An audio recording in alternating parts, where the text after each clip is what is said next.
लागू करने जा रहे हैं। उत्तराखंड में यूसीसी को लेकर उन्होंने कहा ये इसको यूसीसी नहीं बोल सकते आप। Hindu marriage act, Hindu succession act को एक्सेप्शन दे रहे आप, ट्राइबल्स पे लागू नहीं होगा। कहाँ का यूनिफॉर्म सिविल कोड है ये? आप सिर्फ मुसलमानों को उनके मजहबी तरीके से शादी या डिवोर्स या फिर जायदाद का बंटवारा उसको रोक रहे हैं। तो कहाँ है यार? आप तो Hindu marriage act, Hindu succession act में तो लागू नहीं हो रहा। और ये झूठ बोल रहे हैं। इस देश में ऑलरेडी अगर आप अपने रिलीजन के कानून के तहत कोई चीज नहीं करना चाह रहे तो आपके पास स्पेशल मैरिज एक्ट है, इंडियन सक्सेशन एक्ट है, जुवेनाइल जस्टिस एक्ट है, उसको इस्तेमाल करिए ना। और ये बात हमको समझ में नहीं आ रही कि हिंदू अनडिवाइडेड टैक्स रिबेट जो मिलता है, 2 साल पहले 1700 करोड़ का टैक्स रिबेट मिला, वो क्यों नहीं मिलता मुसलमानों को, ईसाइयों को? ये तो राइट टू इक्वालिटी के खिलाफ है। और आप यूनिफॉर्म सिविल कोड की बात करते हैं, मगर कोई अपना मजहब हिंदुइज्म से चेंज करता है तो उसको परमिशन लेना पड़ता। तो कहाँ का यूनिफॉर्म सिविल कोड हुआ ये? सर कहीं ना कहीं ये जो वक्फ एक्ट है वो सीधे तौर पे मुसलमानों से जुड़ा हुआ है। देश के मुसलमान क्या चाहते हैं? वो ये जो एक्ट है वो लागू होना चाहिए। कौन सा एक्ट? वक्फ अमेंडमेंट एक्ट। नहीं, देखिए, जहां तक हम जानते हैं, मुसलमानों का एक बहुत बड़ा ऑर्गेनाइजेशन है, all India Muslim personal law board, जिसमें मुसलमानों के मुख्तलिफ मसलक और मुख्तलिफ ऑर्गेनाइजेशन, सोशल, रिलीजियस सब हैं। सब ने उसमें पर्सनल लॉ बोर्ड ने इसको रिजेक्ट किया है।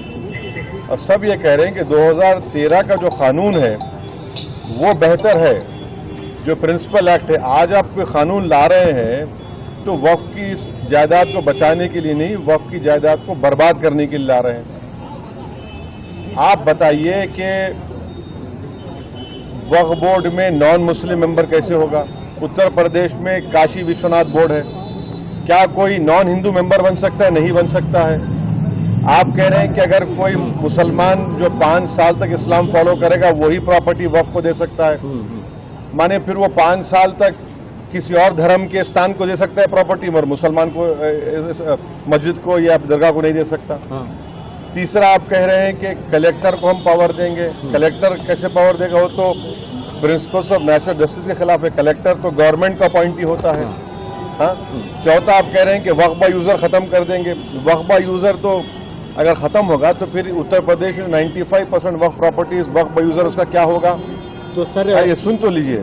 फिर आप कह रहे हैं कि कोई भी जाकर कलेक्टर को कंप्लेन कर दे कि भाई ये फुला मस्जिद नहीं है, तो कलेक्टर जैसा उसमें इंक्वायरी ऑर्डर करेंगे, जब तक इंक्वायरी कंप्लीट नहीं होती वो मस्जिद नहीं रहेगी।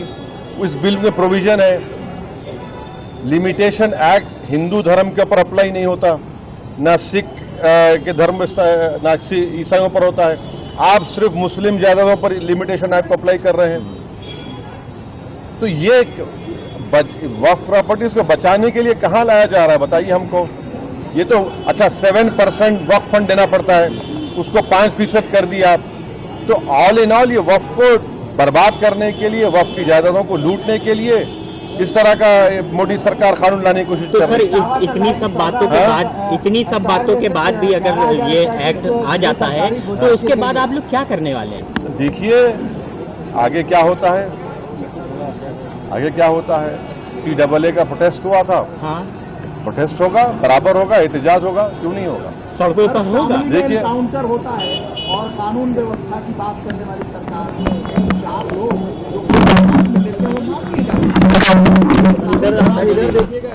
ये तो कानून की राज है। ये